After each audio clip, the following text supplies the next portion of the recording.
name for Arashi. Arashi, the violent bang bang. Arashi, The violent, bang bang. Yeah. Why are you so aggressive, Arashi? I don't know, man. Life's been tough. Well, that's why. Well, let's take a look at the tower prediction here. And it's actually quite mixed with Fariza and Live for Surf going for Incendio supremacy. But we're still seeing more Burn X Flash predictions. So far, they are the quote-unquote favorites. They are superior in the region. But as we mentioned Hey. already earlier, Europe right now, Turkey is not exactly a region that can be counted out just yet. Mirko, though, has shown that he has picked his side. Hey, Leo said this yesterday, or 2 days ago. Zico Or diff. 3 days ago, either way. 4 days ago. Day one, Zico diff. That's what he said. And I'll trust him on that. I'll say Zico diff too. Right, so looking at this, we got 2 Indonesian predictions where you and Momo-chan pick both Different. sides of the match. And right now, it looks like we're going really fast because 8 seconds in, we're going into the draft. And again, like I said, I want to see a draft that can be executed in a simple way. Don't think too much about it. If you need the Estes, pick up the Estes and force yourself to victory. Well, we take a look at the audience prediction right here, and so far, it seems quite balanced, if not for Incendio, but back in Cambodia. 94%. Whoa. Let's 94. go. And Turkey as well, though. Yeah, Turkey, 91% towards Incendio. Hessa is in the building, and the audience here at the Bali United studio, they're ready to cheer for their teams, both Burn X Flash and Incendio. Hessa, why aren't you playing, man? Oh, he disappeared. I mean, what are we going to do? Give him a microphone? It's like, Hey, maybe, right? Maybe you just yell Get at him up us. here. yeah, hey, Get up here. I might just interview him anyways. Going into the game, right? Arashi, like, you are a man of violence. Do you really think that this will be a accelerated game? An accelerated game? I think so, man. We've seen that all these games has been devolving, even though they pick I'm devolving. me, you can see that. But even though teams are picking these late game compositions with proper strategy, with proper macro, they are finding success all the way in the early game. I mean, Carrie used to be a very token late game pick. Now you can see her winning lanes, dominating all the way and taking control over the game from the mid game towards that late game all the way. So I think that is just the nature of the current meta, and we get straight into it looking at the drafting phase right here. Kaja and Fanny, early game aggression being banned away. Instantly, right? No hesitation because he's in the crowd. So funny. So original. I wonder who I got it from. Yeah. Got it from your daddy, man. King of Anyway, looking at this, Kaja ban, Fanny ban. So it looks like Burn X Flash is really thinking about this second ban. I like it because as the first pick, blue side, blue side, you have control of how the draft is gonna look like, because whatever you ban is something that they can take and it's something that you don't want, correct? Mid control has been super important, right? And again, that just goes to show what you said. The first pick, getting that mid lane control with the initial first pick, whether it's the roamer, even sometimes the mage, if Yves is open, has been really crucial here at M4. I think it depends on what you want to try and do, right? If you want to go for a bit of flex, maybe first pick you can actually like play around a bit. But if you want to secure the prior heroes, being able to pick up 2 in the second pick actually has a bit of value as well. So it depends on these coaches and what exactly is their approach to this drafting phase. But so far, for Burn X Flash, it does seem like, as you mentioned, to control the mid pressure, and then maybe from there on, if you can combo that with a strong jungle, that just ensures a very smooth rotation of the 3-man roaming squad from the mid lane. The Joy, still a fan favorite when it comes to the bans here. We've only seen it 3 times, Yeah, I 2 or believe, 3 here times, yeah. at M4. But I think he has a negative win rate so far right now. And when Joy wins, it's kind of like not because of the Joy. True. I mean, like, Right. it's annoying, it's very hard to catch, but it's never really been the winning factor. It's not like a Franco, it's not like the Benedetta. So you're kind of there doing what you're supposed to do. You're a distraction.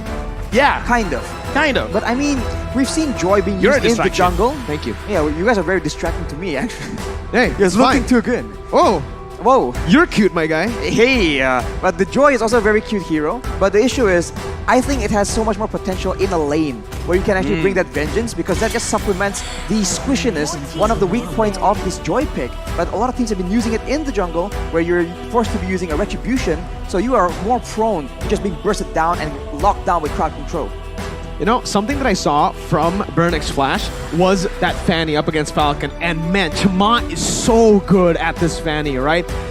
I can't wait to see him play other heroes, other assassins in the jungle. We saw the Fanny. I wonder if he can bring out the Hayabusa now, or perhaps something like a Ling. Two heroes that we have seen find a lot of success here at M4. But looking at Incendio Supremacy now, we're going to take a look at their final ban. Do they want to go for that assassin ban, leaning again towards respecting Chama in the jungle? Or do they want to go for a different route here? And that's the answer. Yves. Mid control has been the priority, and mid control is what they are most scared of as well. Yeah, Burn X Flash, they're really setting up for a glue here because they ban out the carry.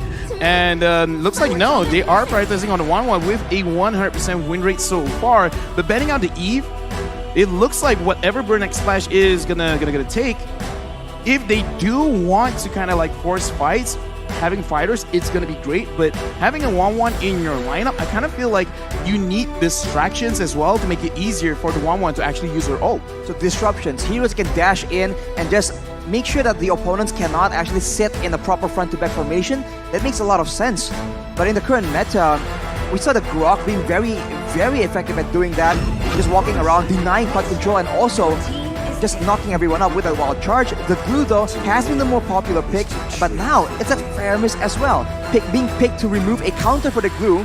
But as we mentioned, Lapel, I think we did discuss that it seems very, very situational, and even when it's supposed to shine, it doesn't seem as strong, like a top tier pick. Yeah, I kind of feel like this is almost one of the situations where they're already familiar with what Faramis is trying to do, and the ult being changed is not too bad for them personally. And I kind of want to talk about the glue as well, because I kind of feel like everyone is agreeing that glue is super strong. Has been picked up 4 times but only won once, which is very crazy to see, because yeah, you're very strong, but apparently people have already found ways to deal with this glue, and looks like a lot of damage coming in from Burn X Flash, because picking up this Pharsa, it looks like range will never be a problem. So even if 1-1 can't catch someone with her ult, you got Pharsa to just burst them down with some meters coming in from out of nowhere. You got Poke, you got a solid frontliner, and a 1-1, right? So far, it's looking like a front-to-back composition from Burn X Flash. Meanwhile, Incendio, they're building towards a dive composition here already with the Faramis and the glue that really wants to just dive and split the team up. Well, they're diving here towards a Fredrin, though. That's a lot of crowd control, and that combo, a Pharsa and a 1-1, right?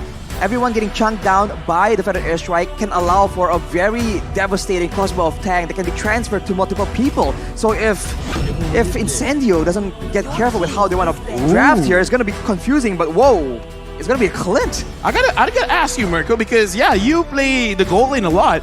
How does this matchup look like between the 1-1 and the Clint? Clint has an insane advantage up against the 1-1, right? Obviously the range and the poke, and obviously just the base damage in the early game. Clint absolutely dominates the 1-1. Thing is, it needs to be a 1v1, it needs to be a duel.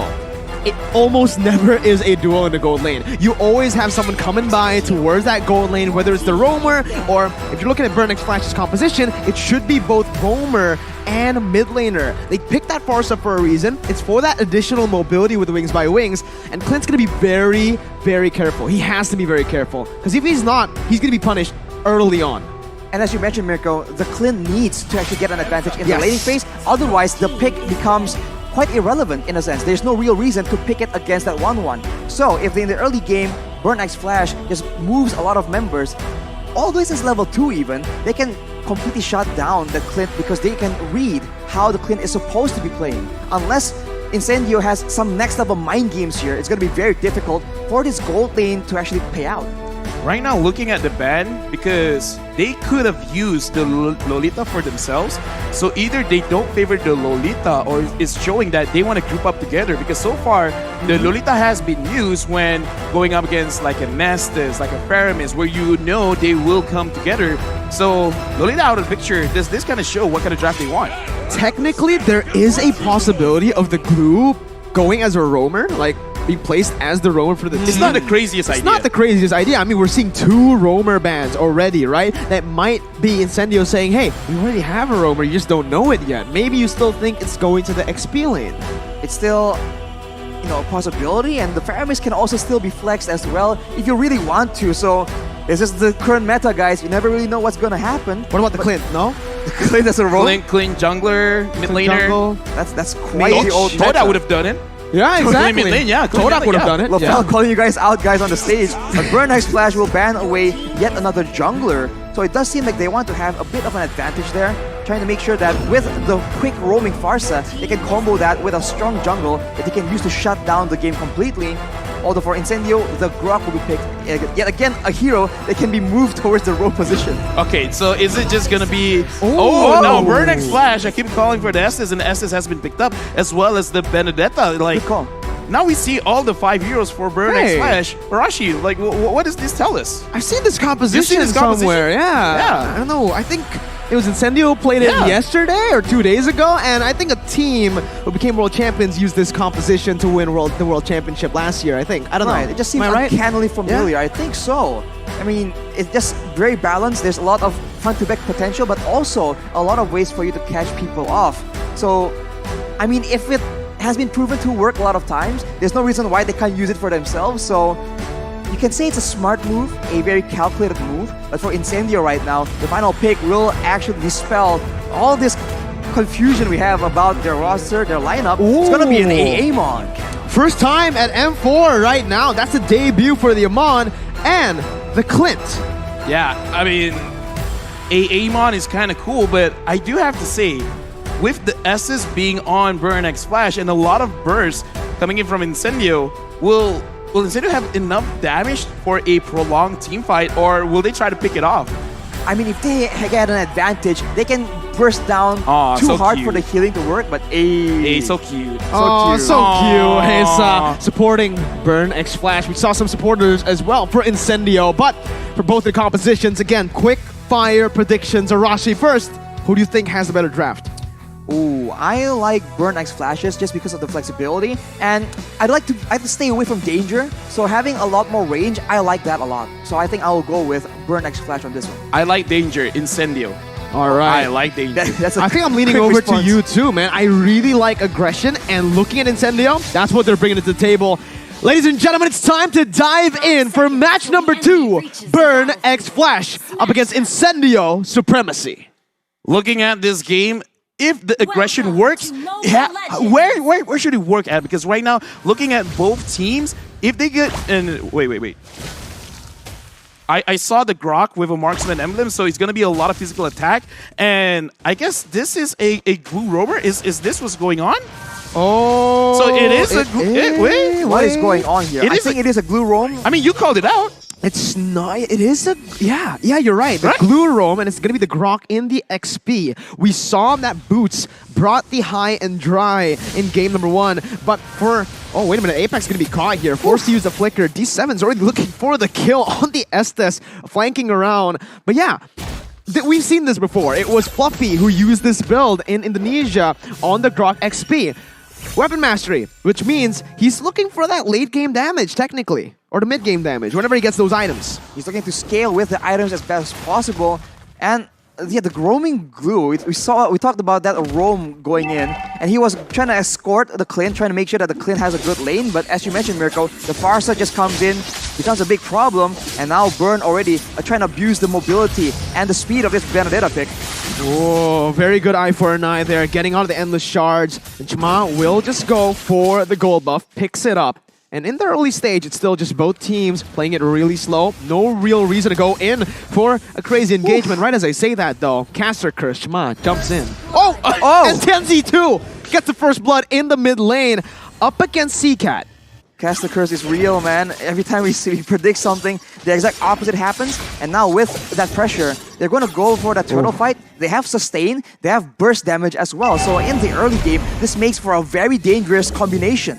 Yeah, mid-game, that's just what I want to see from Burn X Flash, actually, because they have the S's and they have a range advantage. So I want to see them pick one lane, win that out. Apex 47 is doing a lot of damage, but he's taking a lot of damage himself. He has to remember, as a roamer, you don't scale up quickly, so he's got to be careful when he goes for disengages. Well, Incendio Supremacy are already doing a good job at splitting Burn up. It's still going to be ATM in the back line with the final blow here, trying to look for the steal as Tienzi will still be able to get that Retribution down. ATM dashing all across the place, picking up a kill onto Rosa, as that's Apex 47, an Alien caught by Burn X Flash, and it is a double kill picked up.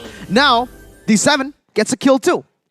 That is 3 kills being picked up by the side of Burn X Flash, and that was a very bold play from CCAT. He just goes in with the wings by wings all the way, by point blank to the members of Incendio, knowing that they were on the back foot, enabling him to just land so much crowd control, so much more burst damage, and in the early game, this is what they can abuse. If Incendio wants to try and match them, it will be in that mid game where the Cult Altar can be abused in the midst of those chaotic fights. Well, Incendio, they're kind of like high risk, high reward kind of strat right now because a lot of bursts, but because Burn X Flash, they do have the S's, it can mitigate a lot of damage. So looking at how it's setting up right now, looking at the emblems, even this S is putting a lot of stats onto healing, and that was a good burst. Can they do it over and over again? That's the big question, right? Can they do it when an Estes is around? That's the problem.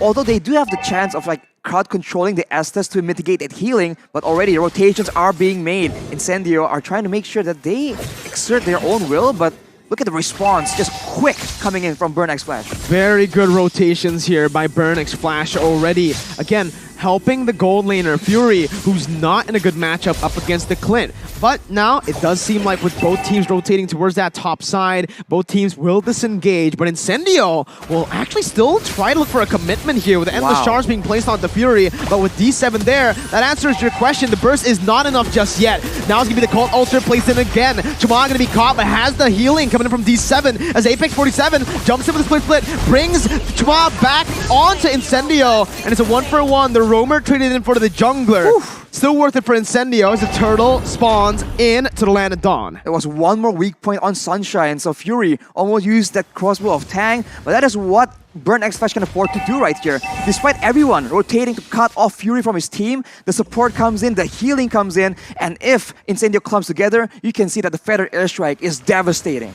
Right now, Burn X Flash, they're looking pretty good, pretty solid, even though Incendio has a small goal lead, but looking at this, Apex 47 wants to get a cash, but it's easier said than done. Feather Airstrike by CCAT just to buy some time, poking him down. Alien gonna be able to actually use the Furious Dive. Wait, it's a kill over. ATM was able to find Tianzi in his own jungle, invading out of nowhere with the Petrify, gets that kill down, and instantly Incendio have lost turtle control. Unless Apex can make a miracle happen, doesn't look like it's gonna happen though. It's such a tough situation for Incendio right now because Burn X Flash, they have the superior poke damage and they also have the superior sustain. So unless Incendio can get a very decisive engage onto the members of Burn X Flash, it's going to be very difficult for them to even get anything. And even if they engage, they need to make sure that it's on D7 because as you mentioned, Lafell and Mirko, that healing is just way too much for them to deal with in this early game without any items. Right now, I just want to talk about Burn X Flash because I'm your ATM right now. He's banking it on because TNZ can't do anything to this guy. This Benedetta is causing a lot of problems, not just with damage, not just with the control in confusion, but actually being a target of getting bursted down and taking absolutely no damage. That's going to be demoralizing for Incendio right now. That is what happens when your composition has a very short window of damage. If you compare that to Burn X Flash, the longer the fight goes, the more they have an advantage. We saw it earlier in the turtle fight, and I think Incendio understand it as well. They want to get in, get their benefits, you know, get the pick off, and get out before the fight gets out of control. Good opening by Chama over to Alien, dealing some damage out as Fury's actually looking for all the weakness points, gets it, wild charge forced in. The crossbow Tang with the Inspire is going to be popped in, but Alien's still able to actually take all that damage, and the charge pop, but that's D7 with the healing. Apex 47 bringing him back right now with the Call Altar place as well. Fury's going to be taken down as the Feather Airstrike will be popped towards the back line. TNZ taken low, and the Brazer's Wrath by Chama seals TNZ's fate. Apex caught, has the split, goes back in, flickering onto CCAT. Getting the stacks down, getting in as well, bringing him back. Alien now, following it up with the damage, and you can see the weapon mastery finally coming into play as the taunt comes in. Shmaz looking for the setup once again. Alien flickers out, gets knocked up, as that's another split by Apex 47. I'm your ATM, jumping in with the Petrify. Rosa flickering out. Rosa gonna be taken down with the final blow. Was cancelled out, and it's a shutdown for Sunshine. Now, guess who's back? Fury's back from the dead, but it's not enough, and it is both teams just disengaging.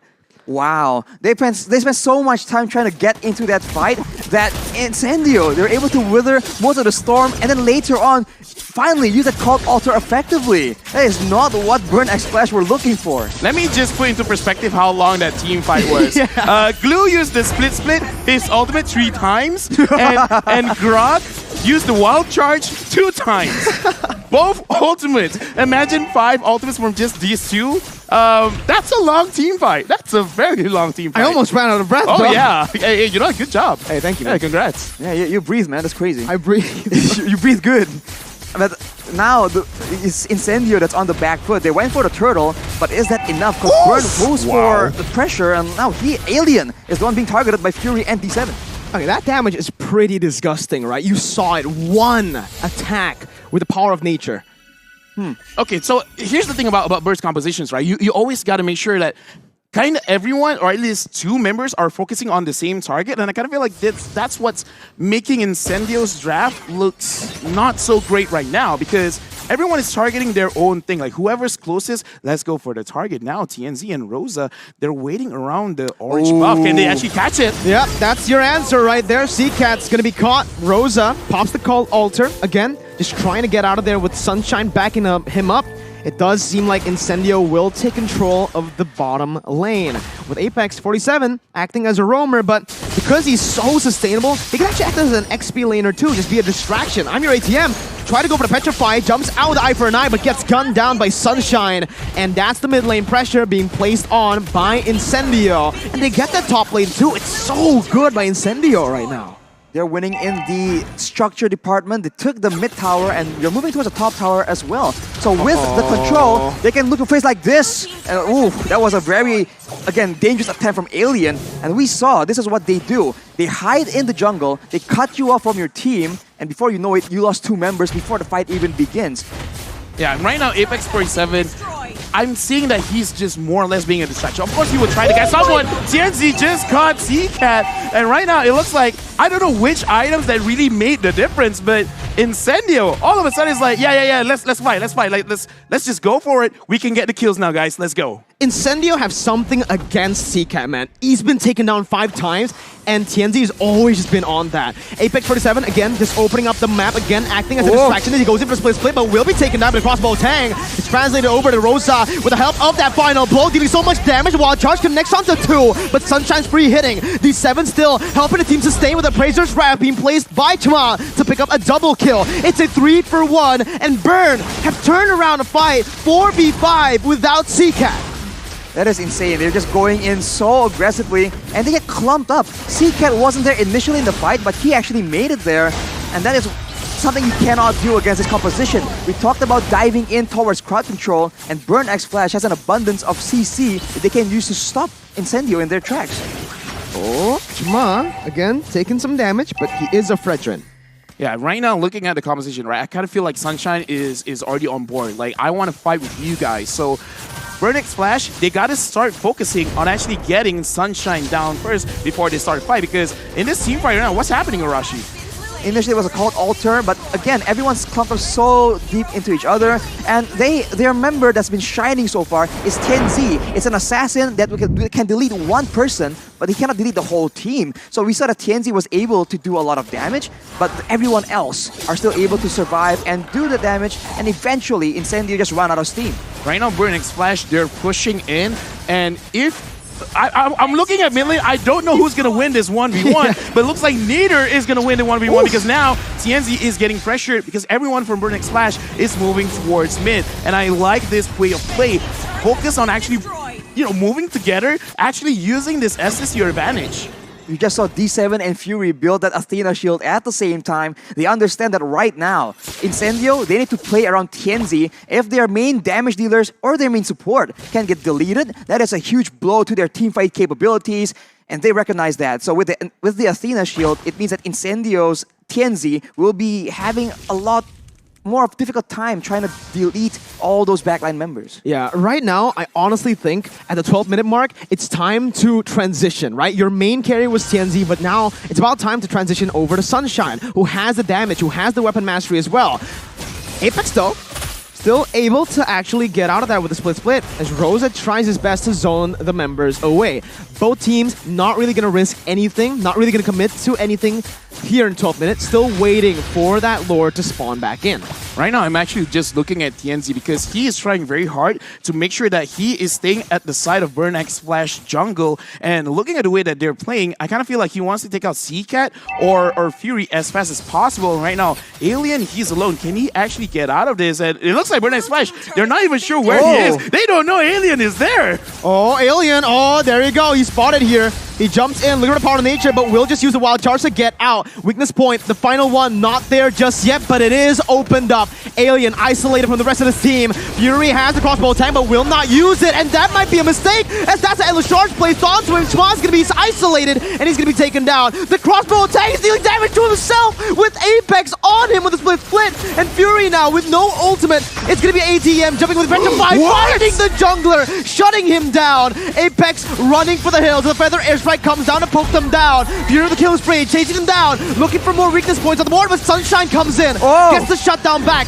ATM loses his immortality. Rosa is all alone, and it's Burn who come out on top.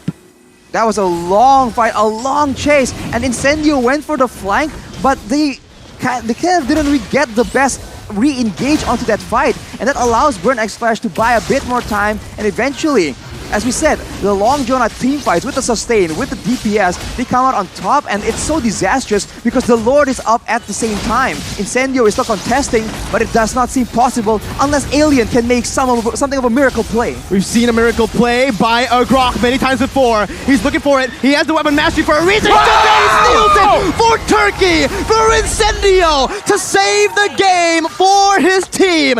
He's an absolute alien for that one. I mean, you called it, man. We've seen so many miracle plays with the Grok. If you want to see it happen, like you do, this is why, you know, like Grok's one of my favorite heroes. But okay, that was an insane play. But Incendio, they gotta be on the same. I don't know, man. Do I even really want to be too smart about this? Because that's a highlight of the day. That's the highlight of the day, man. Wow, unbelievable. I didn't think it was possible. I'll be real with you, but he proved me wrong, man. Alien saves that Lord play, and now with the Lord behind them, they have a chance to split up the members of Burn X Splash, and that will actually be very beneficial for their composition. They can get those pickoffs that's been very difficult to get when Burn X Splash is clumped up, working as a team together. Their comp works so well for sieges with the Clint.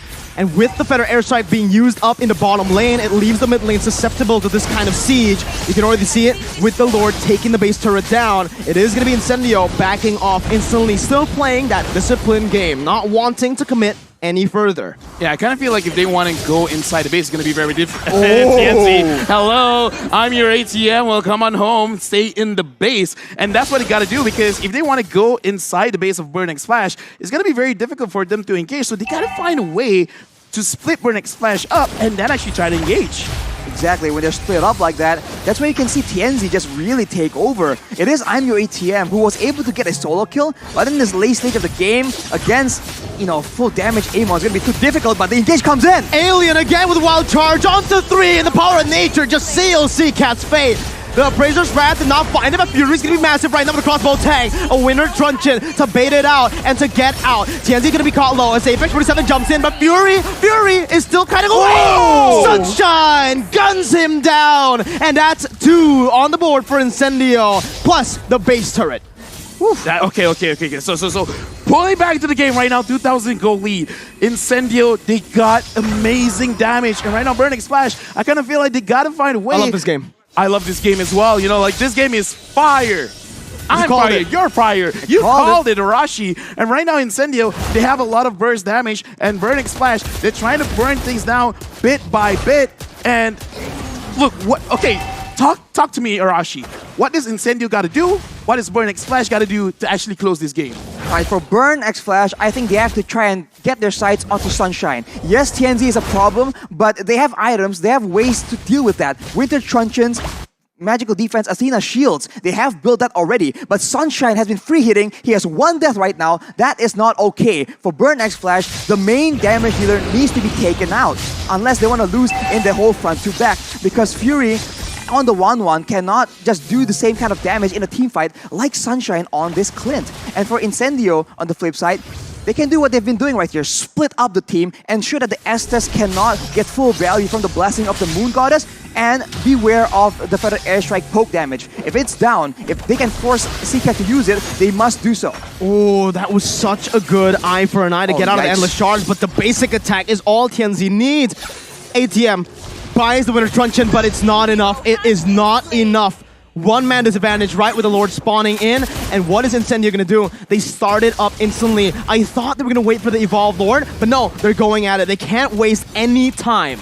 Yeah, I kind of feel like Burning Splash, they got to see this coming, man, because whenever someone wants to split up, it really doesn't matter who you find, you're definitely going to die. So really, move as a team, try to put pressure, because right now, Incendio, they've reached their mark. They've reached their win condition. Burning Splash, look at the game. Slow down, move together, stop getting picked off, because Tianzi right now, he is loving this hero. He's loving seeing anyone moving alone. And it's crazy that he's so aggressive. He sees I'm your ATM alone, and he goes for it on the opposite side of the Lord.